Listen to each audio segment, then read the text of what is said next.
And bonjour, Uncle Bruno here, live from Brittany, France. You can see the sort of countryside of southern Finistère, Brittany, my hometown.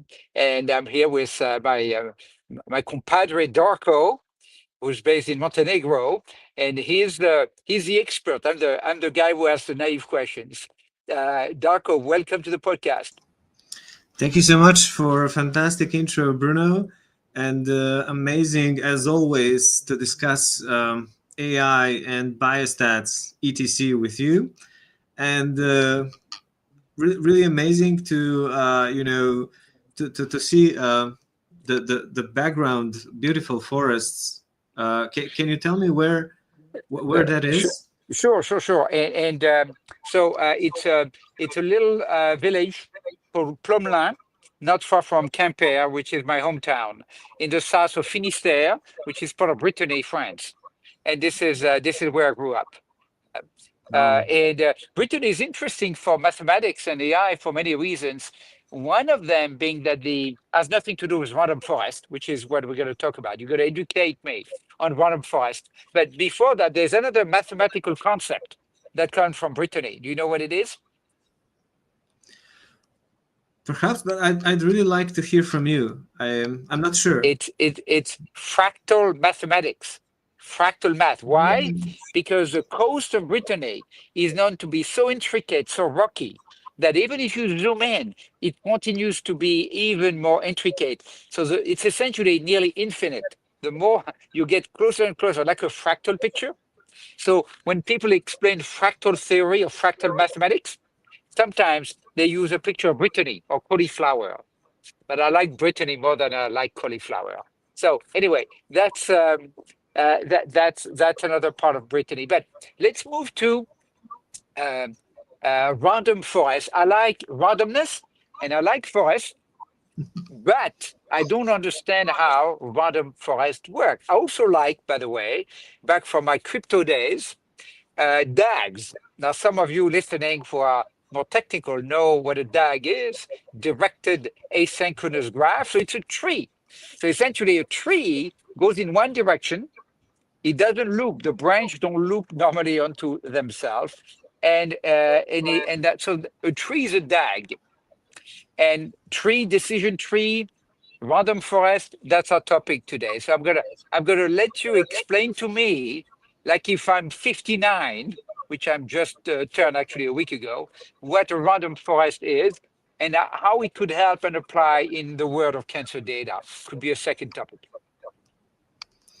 Yes, definitely. I think that's really an amazing topic. Now, before I continue, I just want to say that I definitely didn't know about Brittany and fractals. I'm quite impressed by that, and thank you so much for sharing that with me. That very interesting. Now, the random forest, as you said, is another machine learning approach, which is maybe today a bit, overshadowed by the use of neural networks. However, that doesn't mean that the random forest and other tree-based approaches are not powerful. They actually are very powerful, and especially in the field of biomedical data, the tabular data, where we deal with experimental measurements and other types of data, tree-based methods can be very, very powerful. One of the most interesting angles, it was always so interesting to me, is the way random forests are designed. They are actually designed not to overfit, which means that, contrary to what would happen with majority of other machine learning and statistical algorithms, if you keep adding variables, like you can start with 10 variables and then 100 variables and then thousands of variables, they're actually resistant in a way to being overfit. So that's how they were designed. And that's one of the special features of not just random forests, but pretty much majority actually of the tree-based algorithms. And it actually aligns with what you said before. They have this nature of many trees of decisions being constructed, and because they are not cyclic, there is no they don't the branches don't come back to form a circle. We have this dag structure of many dags actually. Darko, And I think I understood something, but I want to test it. And before this conversation, I did not understand it. Each feature that we use normally in machine learning here is a decision branch, right? So, for example, gender, men, women, right? That would be a feature to try to predict outcome from cancer data in the world we're in now, in the work that LARVOL is doing. But here will be a branch, right? And another feature, like say PDL1 greater than 50% or lower, will be another branch. And the forest or the tree is organizing these decision points in a hierarchical way. Is that right? And the order, maybe the weight as well, in which they organize, define the tree, the decision tree. Am I correct? exactly, the trees are very much hierarchical, and the features, as you would explain, would correspond to the nodes in this decision tree. So every node can branch and into, let's say, two other nodes, and based on specific threshold for that decision. And then these other two nodes, they can also branch. So they go hierarchically deeper and deeper. And we can actually have a lot of features. We can have a huge hierarchy of features that branch both vertically and horizontally. And what's super interesting is that actually the random forest, in the case of random forest algorithm, uh, the algorithm itself, based on the predictive features, whether the variables and features contribute or not to the accuracy, it can choose which features to keep and which features not to keep in the tree. So even if we use 1,000 features, it can just choose the best ones and keep them in the tree. Ah, it, And that's it will that. cut the branches that are not contributing to the prediction of what we're trying to Yes. predict. You will prune the tree and organize the branches in a way that will best optimize the objective function or whatever we're trying to predict. Yes, that's super interesting because that pruning, it's actually, the authors who actually work and build different variations of tree-based model, they actually use the same term you did, pruning. And when we pruned the tree, we actually achieved two things. One, we remove the features that we don't need and contribute to the fact that the model is not going to be overfit because we are pruning what's not needed. And two, it's going to be much faster, right? So when we prune what's not needed, it's going to be much faster. It's interesting that the creative scientists that work in the neural networks field are now also trying to implement this pruning strategy to neural networks, because one of the limitations of neural networks is that they can be giant and so complex, and then we need so much compute power. So right now, a strategy of pruning the neural networks as well is very, very interesting, I think. And it really comes from the tree-based methods. That's where the inspiration comes from, and So from the once forest. once the tree has been trained, it's a set tree, meaning the order of each decision. So we start with one decision, that men, women, maybe, then age, then biomarker status. So once it's trained, it's a DAG. It's a set DAG. So static DAG, maybe two, but certainly DAG.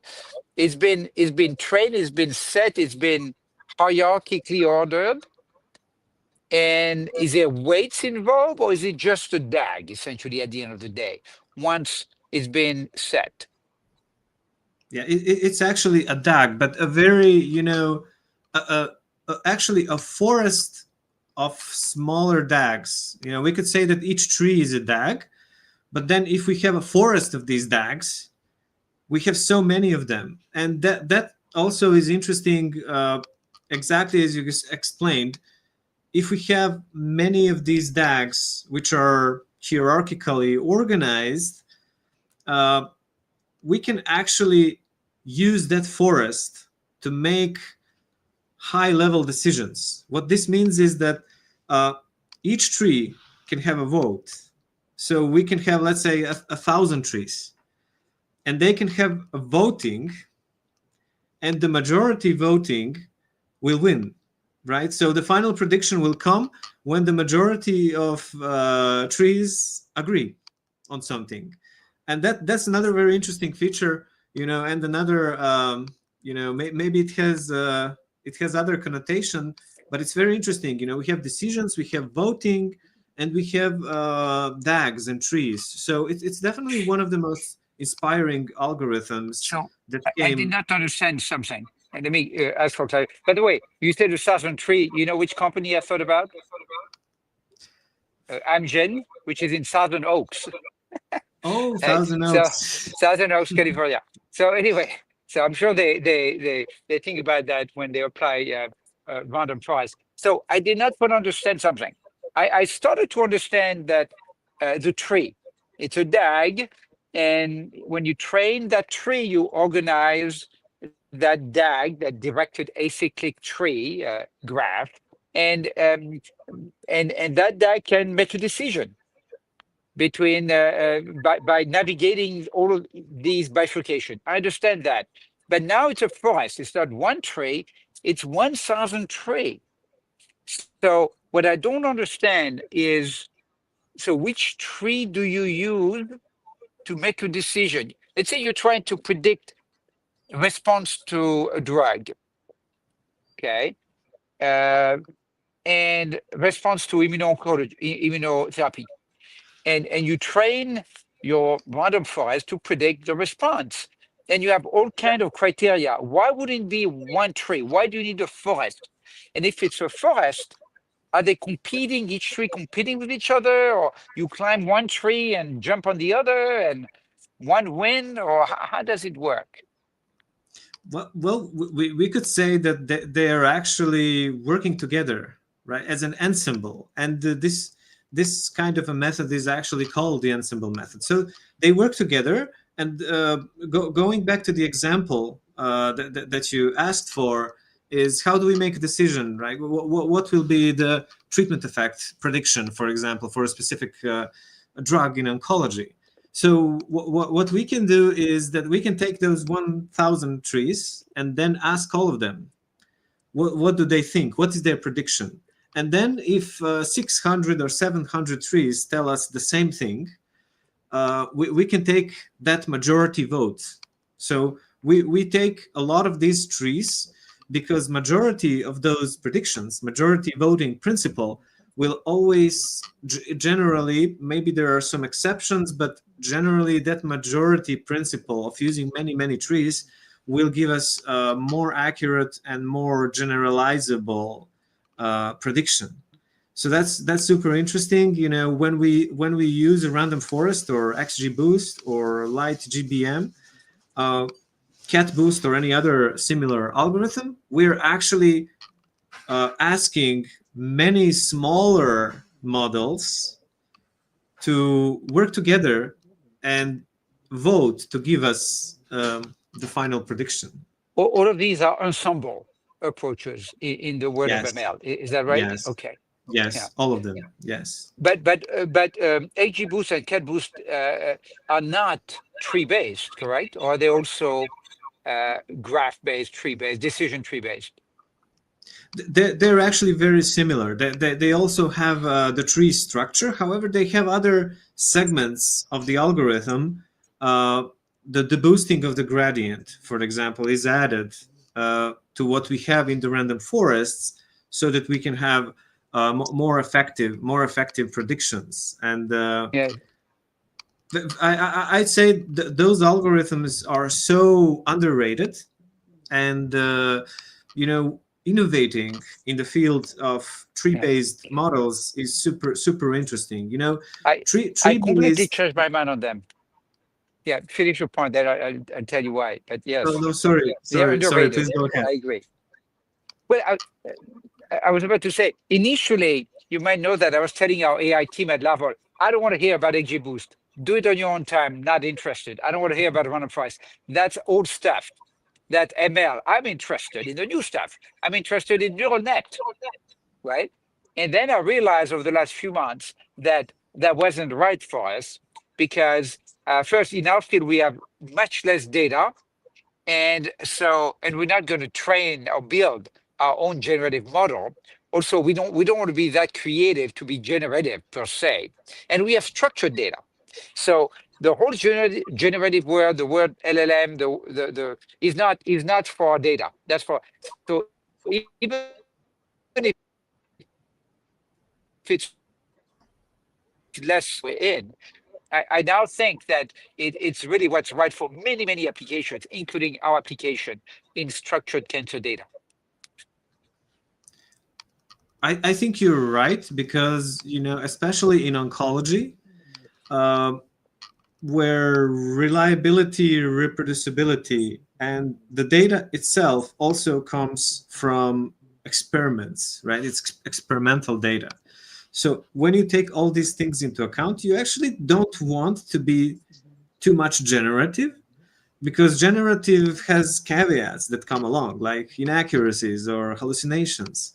And the tree-based methods like random forest, XGBoost, and others, they're very predictive. And if we are using experimental data, highly structured experimental data, as we have on the LARVOL platform, then definitely, the focus should definitely be on being as accurate as possible, to be more predictive and accurate than to actually generate new stuff, which may come from the caveats. But now, having said that, it's also interesting that highly predictive methods such as random forests and others can be potentially combined to work together, with neural networks and generative methods, to kind of work as a team, Yeah. and produce some products which may generate synthetic data, or other approaches. But I completely agree.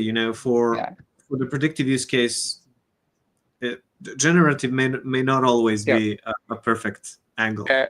We had of time, Darko. I noted at the beginning, by the way, we into pattern and data.